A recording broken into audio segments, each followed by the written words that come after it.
ನೋಡಿ, ಯಾರಿಗೆಲ್ಲ ಬಿಳಿ ಕೂದಲು ಸಮಸ್ಯೆ ಮತ್ತು ಕೂದಲು ತುಂಬ ಉದುರ್ತಿದೆ ಅನ್ನೋರು ಈ ಎಣ್ಣೆನ ನೀವು ಕಂಟಿನ್ಯೂ ಆಗಿ ಹಚ್ತಾ ಬನ್ನಿ. ಬಿಳಿ ಕೂದಲು ಮತ್ತು ಕೂದಲು ಉದುರೋದು ತುಂಬ ಬೇಗ ಕಡಿಮೆ ಆಗುತ್ತೆ.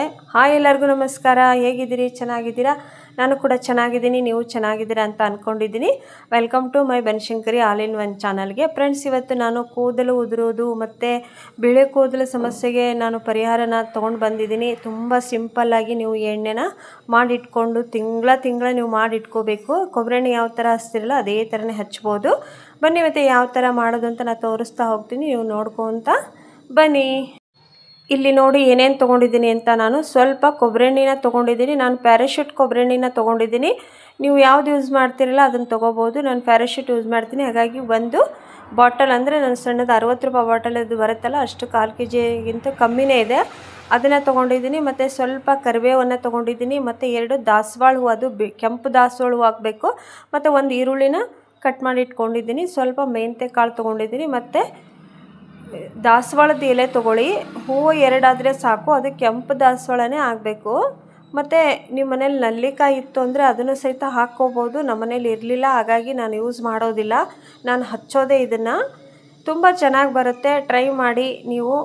ಮತ್ತು ಇವಾಗ ಎಣ್ಣೆನ ಬಿಸಿ ಮಾಡೋಕ್ಕೆ ಇಟ್ಟುಬಿಡೋಣ. ಫಸ್ಟಿಗೆ ಒಮ್ಮಿಂದೊಮ್ಮಿಗೆ ನಾವು ಅಷ್ಟನ್ನು ಹಾಕಬಾರ್ದು, ಯಾಕಂದರೆ ಸ್ವಲ್ಪ ಬಿಸಿ ಆಗಬೇಕು ಎಣ್ಣೆ, ಅದಕ್ಕೆ ಹೇಳ್ತಾ ಇದ್ದೀನಿ. ನೋಡಿ, ಇವಾಗ ಸ್ವಲ್ಪ ಎಣ್ಣೆ ಬಿಸಿ ಮಾಡೋಕ್ಕೆ ಇಟ್ಟಿದ್ದೀನಿ. ಇವಾಗ ನೋಡಿ, ಎಣ್ಣೆ ಬಿಸಿ ಆಯಿತು, ಗೊತ್ತಾಗ್ಬಿಡುತ್ತಲ್ವ. ಈ ಥರ ಬುರುಬು ಟೈಪ್ ಮೇಲ್ಗಡೆ ಬರುತ್ತಲ್ಲ, ಅವಾಗ ಗೊತ್ತಾಗ್ಬಿಡುತ್ತೆ ಎಣ್ಣೆ ಬಿಸಿ ಆಗಿದೆ ಅಂತ. ಆವಾಗಲೇ ನಾವು ಒಂದೊಂದು ಹಾಕ್ತಾ ಹೋಗಬೇಕು. ಇಲ್ಲಿ ನಾನು ಮೆಂತ್ಯ ಕಾಳನ್ನು ಫಸ್ಟ್ ಹಾಕ್ತಾಯಿದ್ದೀನಿ. ಮೆಂತ್ಯ ಕಾಳನ್ನು ನೆನೆಸೋದೇನು ಬೇಡ, ಹಾಗೆ ಡೈರೆಕ್ಟಾಗಿ ಹಾಕಿಬಿಡಿ. ನೀವು ಡೈರೆಕ್ಟಾಗಿ ಮೆಂತ್ಯ ಕಾಳನ್ನು ಹಾಕಬೇಕು. ಮತ್ತು ದಾಸವಾಳ ಹೂವನ್ನು ಹಾಕಬೇಕು, ಆಮೇಲೆ ಕರಿಬೇವನ್ನು ಹಾಕಬೇಕು, ಮತ್ತು ದಾಸವಾಳ ಎಲೆ ಹಾಕಬೇಕು, ಆಮೇಲೆ ಈರುಳ್ಳಿಯನ್ನು ಹಾಕಬೇಕು. ಇಷ್ಟು ಹಾಕಬೇಕು ನೀವು. ನೋಡಿ, ತುಂಬ ಅಂದರೆ ಬೇಗ ರಿಸಲ್ಟ್ ಕೊಡುತ್ತೆ. ಕಂಟಿನ್ಯೂ ಆಗಿ ನೀವು 3 ತಿಂಗಳಾದರೂ ಹಚ್ಬೋದು. ನೋಡಿ, ಇದನ್ನು ನೀವು ದಿನ ಕೊಬ್ಬರಿ ಎಣ್ಣೆ ಏನು ಹಚ್ತಿರಲ್ಲ ಅದೇ ಥರನೇ ಒಂದು ಆರಿದ ತಕ್ಷಣ ಒಂದು ಬಾಟ್ಲಿಗೆ ಹಾಕಿಬಿಟ್ಟು ಅದನ್ನು ಕಂಟಿನ್ಯೂ ಆಗಿ ದಿನ ನೀವು ಕೊಬ್ಬರಿ ಎಣ್ಣೆ ಥರ ಹಚ್ತಾ ಬನ್ನಿ. ಮತ್ತು ನೀವು ತಲೆ ಸ್ನಾನ ಮಾಡೋದ ಟೈಮಲ್ಲಿ ನೀವೇನು ಮಾಡಬೇಕು ಅಂದರೆ, ಇದನ್ನು ಎಣ್ಣೆನ ಬಿಸಿ ಮಾಡಿಬಿಟ್ಟು ರಾತ್ರಿ ಟೈಮಲ್ಲಿ ನೀವು ತಲೆಗೆ ಎಣ್ಣೆನ ಬಿಸಿ ಎಣ್ಣೆ ಮಾಡ್ಕೊಂಡು ಹಚ್ಕೊಂಡು ಬೆಳಗ್ಗೆ ನೀವು ತಲೆ ಸ್ನಾನ ಮಾಡಿ.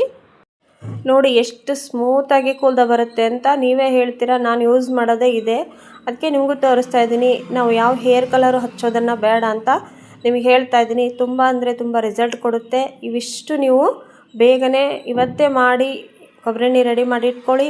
ಏನು ಬಾಳೆಹಣ್ಣು ಸಾಮಾನು ಬೇಕಾಗಿಲ್ಲ, ಮನೇಲಿರುವಂತಹ ಸಾಮಾನದಲ್ಲಿ ನಿಮಗೆ ಹೇಳ್ಕೊಟ್ಟಿದ್ದೀನಿ. ಟ್ರೈ ಮಾಡಿ. ನಾನಂತೂ ಇದನ್ನೇ ಟ್ರೈ ಮಾಡೋದು, ದಿನ ನಾನು ಇದನ್ನೇ ಹಚ್ಚೋದು. ಕೂದಲು ತುಂಬ ಚೆನ್ನಾಗಿ ಬೆಳೆಯುತ್ತೆ. ಮತ್ತು ಕಪ್ಪು ಬಿಳಿ ಕೂದಲು ಏನಿರುತ್ತಲ್ಲ ಕಪ್ಪು ಆಗ್ತಾ ಬರುತ್ತೆ. ಕಂಟಿನ್ಯೂ ಆಗಿ ಕಪ್ಪಾಗೋದಿಲ್ಲ, ಒಮ್ಮೆಗೆ ಕಪ್ಪಾಗೋದಿಲ್ಲ. ಯಾವುದಾದ್ರೂ ನಾವು ಹಚ್ಕೊತಾ ಹೋದಂಗೆ ಅದು ರಿಸಲ್ಟ್ ಕೊಡ್ತಾ ಬರ್ತೈತಿ. ಅದಕ್ಕೆ ಹೇಳಾಕತ್ತೀನಿ, ನೀವು ಇದನ್ನು ಹಚ್ಕೊತ ಬನ್ನಿ. ಕಂಟಿನ್ಯೂ ಆಗಿ 6 ತಿಂಗಳಂತೂ ಹಚ್ಚಲೇಬೇಕು. ವಾರದಲ್ಲಿ 3 ಸಲನಾದರೂ ಈ ಎಣ್ಣೆನ ಮಸಾಜ್ ಮಾಡಿಕೊಂಡು ತಲೆಸ್ನಾನ ಮಾಡಿ. ಮತ್ತು ದಿನ ಕೊಬ್ಬರಿ ಎಣ್ಣೆ ಯಾವ ಥರ ಯೂಸ್ ಮಾಡ್ತಿರಲ್ಲ ಅದನ್ನು ಒಂದು ಅರ್ಧ ಲೀಟ್ರ್ ನೀರಿನ ಬಾಟ್ಲಿ ಅಥವಾ ಜ್ಯೂಸಿನ ಬಾಟ್ಲಿ ಮನೇಲಿ ಇದ್ದೇ ಇರ್ತಾವಲ್ಲ, ಆ ಬಾಟ್ಲಿಗೆ ನೀವು ಇದನ್ನು ಹಾಕಿಬಿಟ್ಟು ದಿನ ನೀವು ತಲೆ ಕೊಬ್ಬರಿ ಎಣ್ಣೆ ಹಚ್ತಿರಲ್ಲ ಆ ಥರ ಹಚ್ಚಬೇಕು. ನೋಡಿ, ಇವಾಗ ಎಲ್ಲರಿಗೂ ಅದೇ ಸಮಸ್ಯೆ ಅಲ್ವಾ, ಕೂದಲು ಉದುರೋದು. ಇದನ್ನು ನೀವು ನಿತ್ಯ ಕಂಟಿನ್ಯೂ ಆಗಿ ಹಚ್ಕೊತಾ ಬನ್ನಿ, ನಿಮ್ಗೆ ರಿಸಲ್ಟು ಗೊತ್ತಾಗುತ್ತೆ. ಮತ್ತು ಯಾವ ಹೇರ್ ಕಲರು ನಾವು ಯೂಸ್ ಮಾಡೋದೇ ಬೇಡ. ನೋಡಿ, ನನಗೂ ನಮ್ಮ ಅಕ್ಕ ಹೇಳಿದ್ಲು, ನಾನು ಇದನ್ನೇ ಹಚ್ತಾ ಬರ್ತಾಯಿದ್ದೀನಿ. ಖಂಡಿತ ನಂಗೆ ರಿಸಲ್ಟ್ ಸಿಗ್ತಾ ಇದೆ. ನೋಡಿ, ಒಮ್ಮೆಗೆ ಯಾವುದು ಕಮ್ಮಿ ಆಗೋದಿಲ್ಲ, ಬಟ್ ಬಿಳೆ ಕೂದಲು ಬೇಗ ಕಪ್ಪು ಆಗೋದಿಲ್ಲ, ಕ್ರಮೇಣ ಕಪ್ಪಾಗ್ತಾ ಬರುತ್ತೆ. ಮತ್ತು ಕೂದಲು ಮಾತ್ರ ಉದುರೋದು 1 ತಿಂಗಳಿಗೇ ನಿಮಗೆ ರಿಸಲ್ಟು ಬರ್ತಾ ಹೋಗುತ್ತೆ. ಟ್ರೈ ಮಾಡಿ. ಮತ್ತು ಯಾರೆಲ್ಲ ಈ ಥರ ನೀವು ಯೂಸ್ ಮಾಡ್ತೀರಂತ ನನಗೆ ಕಮೆಂಟ್ ಬಾಕ್ಸ್ ಒಳಗೆ ಹೇಳೋದನ್ನು ಮರಿಬೇಡಿ. ವಿಡಿಯೋ ಹೇಗಿತ್ತು ಅಂತ ಕಮೆಂಟ್ ಬಾಕ್ಸಲ್ಲಿ ಹೇಳಿ.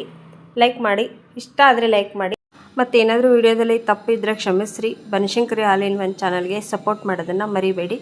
ನಿಮ್ಮ ಸಪೋರ್ಟ್ ಹೀಗೆ ಇರಲಿ ಅಂತ ನಿಮ್ಮ ಹತ್ರ ನಾನು ಕೇಳ್ಕೊತೀನಿ. ಮತ್ತು ನಾನು ಮತ್ತೆ ಇನ್ನೊಂದು ವಿಡಿಯೋದಲ್ಲಿ ನಿಮಗೆ ಸಿಗ್ತೀನಿ. ಅಲ್ಲಿವರೆಗೂ ಧನ್ಯವಾದಗಳು ಫ್ರೆಂಡ್ಸ್. ಯೂಸ್ ಮಾಡಿ, ನಿಮಗೆ ಗೊತ್ತಾಗುತ್ತೆ.